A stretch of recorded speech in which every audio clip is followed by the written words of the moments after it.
ఎందరో మహానుభావులు అందరికీ నా యొక్క వందనములు. ఈరోజు మనం పద్యభాగం నందు తెలుగు వాడు గురించి తెలుసుకుందామండి.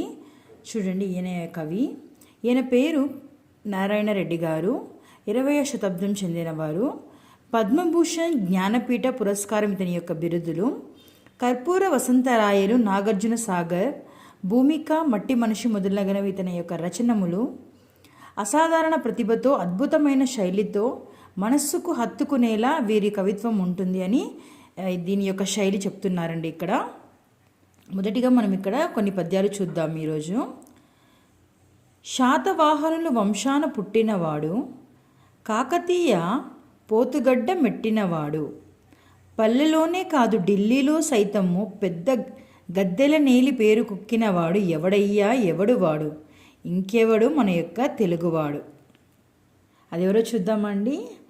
ఆంధ్రదేశాన్ని పాలించిన తొలి రాజులలోని శతావాహసుల వంశంలో పుట్టినవాడు అతడు. మీకు తెలిసింటే చెప్పండి. పేరు పొందిన కాకతీయ సామ్రాజ్యాన్ని పాలించినవాడు తనే. పల్లెలోనే కాదు దేశ రాజధాని అయిన ఢిల్లీ గద్దెనెక్కి అత్యున్నతమైన పదవులకు నిర్వహించి కీర్తిని ఆర్జించినవాడు మన యొక్క తెలుగువాడని చెప్తున్నారు మన తెలుగు యొక్క ప్రజలను. పంచకట్టెలలో ప్రపంచాన మొనగాడు, కండువ లేనిదే గడప దాటనివాడు, పంచభక్ష్యాలు తన కంచాన వడ్డించా గోంగూర కోసమై గుటకలేసేవాడు, ఎవడయ్యా ఎవడువాడు, ఇంకెవడయ్యా తెలుగువాడు అని చెప్తున్నారు.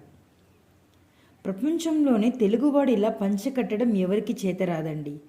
భుజంపై కండువ లేకపోతే గడప దాటని గాంభీర్యం కలవాడే మన తెలుగువాళ్ళు. పంచభక్ష పరమాన్నాలు కంచంలో వడ్డించిన గోంగూర ఎక్కడా, గోంగూర కోసం గుటకలు వేసేవారు మన తెలుగువారని చెప్తున్నారు.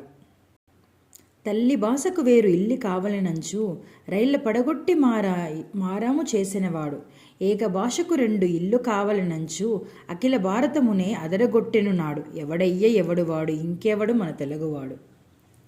మాతృభాష కోసం తన ప్రత్యేక రాష్ట్రం కావాలని నిరాహార దీక్షలను పోరాటాలు చేసి సాధించారు. ఆ తర్వాత ఆ రాష్ట్రాన్ని రెండుగా విభజించాలని మళ్ళీ ధర్మాలతో ఉద్యమాలతో దేశాన్ని కుదిపివేశారు మన యొక్క తెలుగువారిని చెప్తున్నారు కవిగారు ఇక్కడ. తెలుగు భాషను జుంటి తేనెని తెగపొగడి పొరుగింటి పులుపుపై మరులు పెంచినవాడు, దేశ భాషలలోని తెలుగు లెస్సాని చాటే మల్లెలకు బదులు లిల్లీలు వలచినవాడు, ఎవడయ్య ఎవడువాడు, ఇంకెవడు మన యొక్క తెలుగువారు.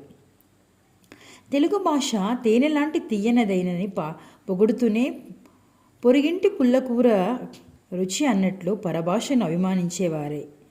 దేశ భాషలందు తెలుగు లెస్స అని చాటుతూ ఆంగ్ల భాషను అభిమానిస్తున్న వారే మన యొక్క తెలుగువారు.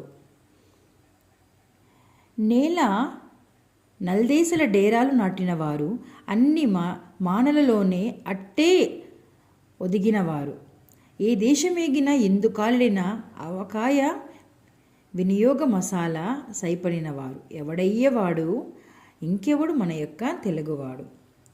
ప్రపంచవ్యాప్తంగా 4 దిశలలో తన సత్తా చాటించి ఏ పరిస్థితులకైనా ఒదిగిపోయేవారు, ఏ దేశానికి వెళ్ళినా ఏ ప్రాంతానికి వెళ్ళినా ఆవకాయని మరచిపోకుండా ఆశగా ఎదురు చూసేవారే మన యొక్క తెలుగువారు.